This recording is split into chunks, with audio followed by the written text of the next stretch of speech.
Bonjour! Nous allons commencer le chapitre 6 officiellement, qui est l'analyse complète de fonctions. Donc, dans ce chapitre-là, ce qu'on fait, c'est qu'on prend une fonction qui est soit algébrique, soit exponentielle logarithmique ou trigonométrique, et on l'analyse en 6 points pour déceler ces points intéressants, ces changements de croissance, toutes les variations qui peuvent être intéressantes là, dans cette fonction-là, pour ultimement aller faire un tableau des signes plus complet que ce qu'on faisait dans le chapitre 5 et faire l'esquisse de la courbe, donc pour qu'on puisse comprendre qu'est-ce qui se passe dans la fonction et bon, faire un dessin pour s'illustrer comment ça va se comporter. Donc pour ce chapitre-là, j'ai choisi de vous montrer 6 capsules différentes, une pour chacune des étapes qui sont là. Donc à votre convenance, vous écouterez les capsules dont vous aurez besoin. Et à la fin, je vais faire aussi 2 numéros qui vont être de A à Z complets que je vais pouvoir enregistrer et remettre comme capsule. Donc, sans plus tarder, on va commencer le point 1, le domaine de fonction. J'ai pas pris dans mes exemples qui suivent, j'ai pas pris d'exemples algébriques, donc les x au carré, les x à la 3, etc. C'est quand même plus simple à faire et on en a déjà fait au début de la session. Je vais prendre des fonctions qui sont un peu plus nouvelles, en fait que ça fait plus longtemps qu'on n'a pas travaillé, puis je vais vous montrer des exemples plus difficiles pour que vous ayez un portrait global de tout ce qui peut se faire. Donc, le domaine d'une fonction, je vous rappelle, c'est encore le même principe depuis le début de la session. Il y a toujours 3 choses à vérifier, une 4e si on a un contexte. Donc, les 3 choses à vérifier, est-ce que mon dénominateur est différent de 0? Est-ce que ce que je retrouve sous la racine paire, donc racine carrée, racine 4e, etc., est-ce que c'est positif tout le temps?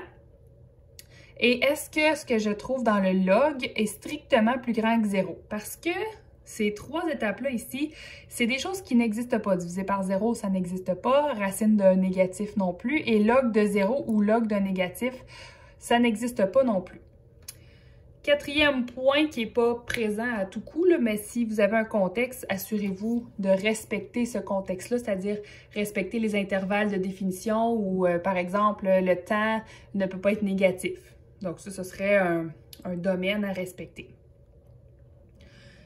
Des mots aussi qui ça fait longtemps qu'on n'a pas mentionné, le 0 d'une fonction. Donc c'est une valeur de x pour laquelle la fonction égale 0. Donc on a une résolution d'équation à faire ici. On prend toute l'expression, on met ça égal à 0 et on isole le x. Donc, dans certaines situations, on s'y prend d'une manière, dans d'autres, on s'y prend d'une autre manière. Je vais faire un survol avec vous. L'ordonnée à l'origine, c'est le plus facile à calculer. On prend la formule, on remplace chacune des valeurs de x par 0 et on calcule tout simplement. Habituellement, ça se fait en une petite étape, c'est pas tellement compliqué. Des fois même, on a besoin de la calculatrice, là, mais c'est vraiment très simple. Donc ça, ce sont des choses qu'on a déjà faites avec des fonctions algébriques. C'est pourquoi dans mes 2 exemples, je vous demande de trouver le domaine d'ordonnée à l'origine et le 0 des fonctions que vous voyez ici. Je n'ai pas mis de fonction algébrique, quoiqu'il y a une petite partie ici qui est algébrique dans ma fonction. Donc, première des choses, on peut s'encourager en commençant par l'ordonnée à l'origine.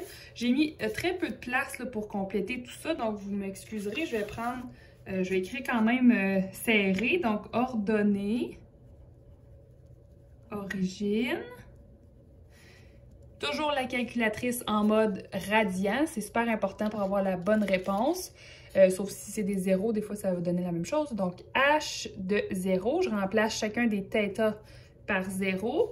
Coséquente, donc CSC, ça c'est coséquente, et son synonyme, c'est 1 divisé en sin de l'angle. Donc, je fais 1 divisé en sin de 0. Puis cotangente, ça, c'est le synonyme cosinus divisé en sinus. Vous avez tout ça sur votre feuille jaune si vous ne le savez pas par cœur. Donc là, je vais faire cosinus 0 sur sinus 0. Je prends ma calculatrice ou je le fais dans ma tête. Cos de 0, ça fait 1. Sin de 0, ça fait 0. Donc là, on a quelque chose qui n'existe pas. Donc, qu'est-ce qui va arriver? C'est que l'ordonnée à l'origine, je ne suis pas en train de faire une limite. Je suis en train de faire l'évaluation de la fonction h quand le θ vaut 0 et ça me donne 1 sur 0. Donc, si j'avais une limite, j'aurais une façon de m'en sortir. Là, c'est pas une limite que j'ai. Je dois calculer ça et ça n'existe pas. Donc là, ça vient ici. Ça n'existe pas, donc aucune ordonnée à l'origine n'a été trouvée. Ça veut dire ça que sur l'axe des Y, vous aurez jamais, la fonction ne traversera jamais l'axe des Y. Il y a sûrement une asymptote à cet endroit-là. Deuxième point, soit on peut y aller avec le domaine ou les zéros. Donc, je vais y aller avec, je vais prendre le zéro. Le ou les zéros. Donc, si je veux trouver les zéros d'une fonction, ce que je dois faire, c'est de mettre la fonction égale à 0. Donc, je vais mettre 0 égale, j'ai 1 sur sin de θ. Là, c'est θ qui est encore la variable. Puis cos θ sur sin θ. Ça fait cos au numérateur, 1 fois cos, ça fait cos de θ. Et sin θ fois sin de la même chose, ça fait sin de θ, mais au carré. Donc, si je veux mettre ça égal à 0, comme ceci, bien là, je vais essayer d'aller isoler le θ ici qui se retrouve dans une expression trigonométrique. Donc là, puisque j'ai 0 à cet endroit-là, c'est plus simple que ce que je faisais avec vous dans un autre exemple qui avait un chiffre ici. Donc, ce que je vais faire, c'est de faire fois sin carré θ ici pour l'éliminer au dénominateur. Et je fais la même chose au numérateur ici. Donc, 0 fois sin carré θ, ça fait 0. Ce qui fait, donc ça veut dire, ça implique que 0 égale cosinus de θ. Donc, à quel angle je fais référence quand je cherche le cos d'un angle égal 0? Je peux le trouver avec ma calculatrice aussi en faisant cos moins 1.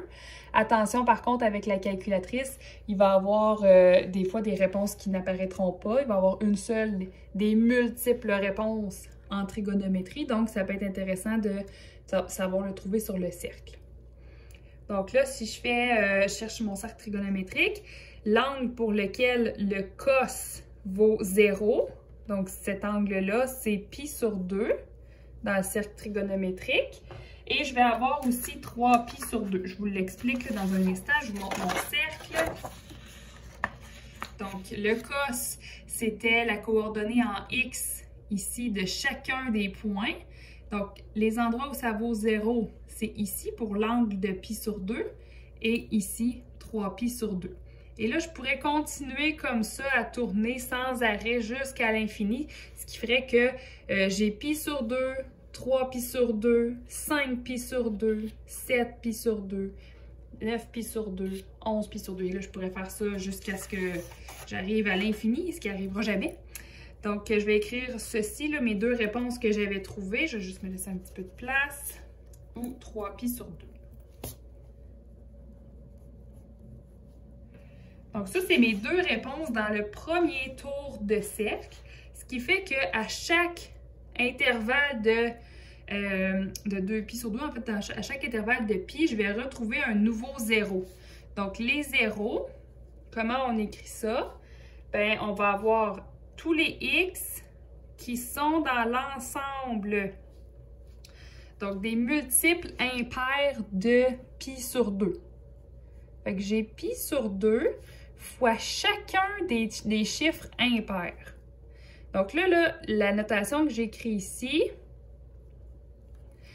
ça ici, ça n'arrive pas, c'est sûr que la première fois qu'on le voit, on n'y aurait peut-être pas pensé tout seul, mais ici, si je remplace les noms, le chiffre k par tous les nombres entiers qui existent, bien, je vais toujours avoir un nombre impair ici.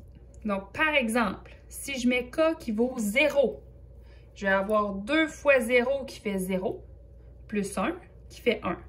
Donc, 1 pi sur 2. Le suivant, le prochain k, ce serait le prochain entier. Donc, je prends 1. 2 fois 1, 2. 2 plus 1, 3. Donc, je tombe encore sur un nombre impair. Donc, 3 pi sur 2. Ce qui était celui-là. Le suivant, je prends k égale 2. 2 fois 2, 4, plus 1, 5. 5 pi sur 2, parce que c'est un fois entre les deux ici. Donc 5 pi sur 2, je vous avais montré, c'était le suivant quand on continuait à tourner. Donc 1 pi sur 2, 3 pi sur 2, 5 pi sur 2, 7 pi sur 2 et on continue comme ça à tourner sans arrêt. Ces termes-là se retrouveraient tous sur l'axe numérique et on pourrait voir plusieurs zéros apparaître. Donc, la suite de la notation, j'ai pi sur 2 fois les nombres impairs tels que K, donc la lettre K ici, prend tour à tour toutes les valeurs entières. Donc, K est élément du groupe des Z. Z, c'est les entiers. Donc, vous pourriez aussi mettre des K qui sont négatifs en reculant. Là, on peut avoir aussi des valeurs qui sont négatives pour ça ici. Alors, c'est pas quelque chose de simple et d'évident. Des fois, c'est très loin dans notre esprit, mais vous pouvez essayer de réviser tout ça. Si vous avez besoin de plus d'exemples, ça va me faire plaisir. Ensuite, le domaine. Donc, le domaine de cette fonction-là, ben, il faut s'assurer que le dénominateur, là, j'ai pas de racine, j'ai rien, mais j'ai des dénominateurs, malgré qu'au départ, on les voyait pas très bien. Là, on les voit, que j'ai le sin de θ au dénominateur. Donc, je vais m'assurer que sinus de θ au carré, je vais trouver les places où cette expression-là vaut 0. Donc là, si je veux trouver les places où ça vaut 0, pourquoi je veux faire ça? C'est que je veux les enlever de mon domaine. Parce que c'est des valeurs qui annulent le dénominateur. Donc là, je fais racine carrée de chaque côté pour enlever le haut carré, ce qui me laisse sin θ égale 0. Si je veux avoir ensuite à quel endroit le sinus d'un angle vaut 0, ben j'ai ici, parce que c'est la coordonnée en Y. Donc, j'ai quand l'angle vaut 0 et quand l'angle vaut pi. Donc, je vais faire ça. Je sais que c'est quand l'angle vaut 0 ou pi. Mais là, on fait le même principe que tantôt parce qu'on n'a pas de limite à faire juste un tour. Ici, on peut en faire plusieurs. Donc, j'ai 0, pi, 2 pi, 3 pi, 4 pi, 5 pi, 6 pi, 7 pi, puis je peux faire ça tout le temps. Donc, c'est tous les nombres et non pas seulement les pairs ou les impairs, c'est tous les nombres qui vont être explorés fois pi. Donc, c'est même 0 fois pi, 1 fois pi, 2 fois pi, 3 fois pi. Donc, comment écrire ça en symbolique? Je pourrais énumérer tous ces nombres-là, mais aussi de dire dans mon domaine, je vais prendre tous les nombres, mais pas ceux-ci.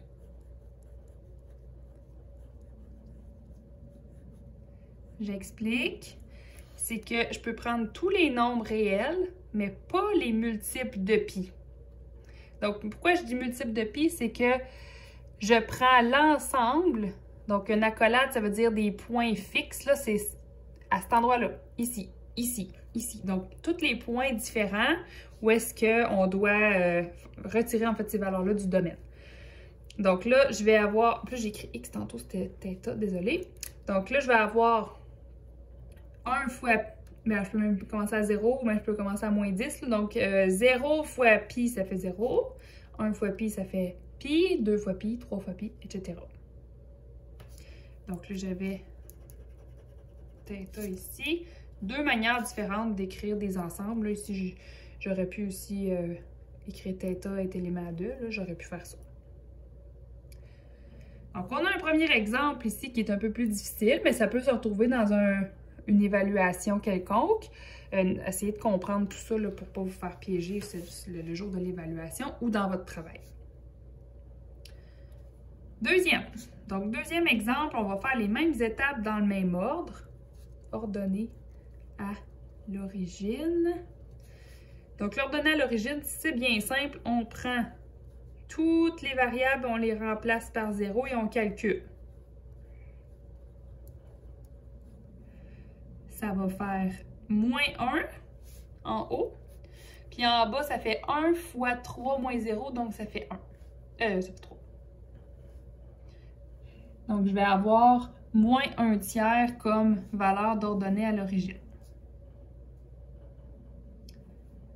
les zéros. Je mets une parenthèse, des fois il y en a un, des fois il n'y en a aucun, des fois il y en a plusieurs. Donc 0 et je mets toute la formule égale à 0. Comme ça. Donc, ce que je dois faire par la suite, c'est de multiplier le bas par 0, ce qui me laisse que le numérateur. On va vérifier après coup, là, quand on va faire le domaine, si on tombe par exemple sur un 0 qui serait aussi une valeur exclue du domaine et on ajustera par la suite. Donc là, j'essaie de mettre cette expression-là égale à 0. Donc, comment je fais pour mettre une expression exposant 3 égale à 0? Bien, tout simplement, j'isole le t. Comme ça, et je fais une racine cubique pour enlever le au cube. Donc, racine cubique de 1 qui donne 1 seulement, et non pas plus ou moins 1 comme avec la racine carrée. Ce qui fait que je n'ai qu'un seul 0 qui vaut 1. C'est pas x, c'est une petite habitude, c'est t. T vaut 1. Il me reste le domaine. Donc, le domaine, je regarde ma formule, je n'ai pas de logarithme, je n'ai pas de racine paire, mais j'ai quand même un dénominateur. Donc, je m'assure que mon dénominateur est différent de 0. Fait que pour m'assurer qu'il est différent de 0, je vais trouver à quel endroit il vaut 0 puis enlever ça du domaine. Et là, ce qui est le fun quand c'est factorisé, c'est que j'ai un facteur fois un autre facteur. Donc, je peux les mettre chacun leur tour égal à 0. Parce que s'il y en a un des deux seulement qui est 0, bien, on ferait une multiplication avec autre chose. Mais 0 fois quelque chose, ça donne toujours 0. Donc, je commence par ici. E exposant t égale 0. Ici, pour isoler le t, il faut faire log de chaque côté pour enlever l'exponentielle. Donc, ln de e, ça va donner t. Et là, je calculerai ln de 0. Ça n'existe pas, donc je n'ai pas trouvé de valeur de t qui vont faire que e exposant t vaut 0. C'est normal parce que c'est asymptotique, cette chose-là. Si je ne mets pas de valeur initiale, c'est asymptotique et ça longe l'axe des x, donc ça ne croisera jamais l'axe des x. Ensuite, le deuxième qui est ici, donc je peux faire 3 égale t carré. Quelqu'un qui aurait voulu faire la formule quadratique, c'est très bon ça aussi. C'est juste que c'est plus court de le faire comme ça, sans oublier le plus ou moins. Si on fait la racine d'une variable au carré, il ne faut pas oublier que ça peut donner deux valeurs, soit plus racine de 3, soit moins racine de 3. Donc là, je vais avoir trouvé mes deux valeurs à exclure du domaine, ce qui fait que mon domaine de g de t, c'est les réels, sauf, je vais enlever mes deux valeurs qui sont moins racine de 3, virgule racine de 3, entre accolades toujours parce que c'est des valeurs précises et non un intervalle. Donc, moins racine de 3, virgule racine de 3.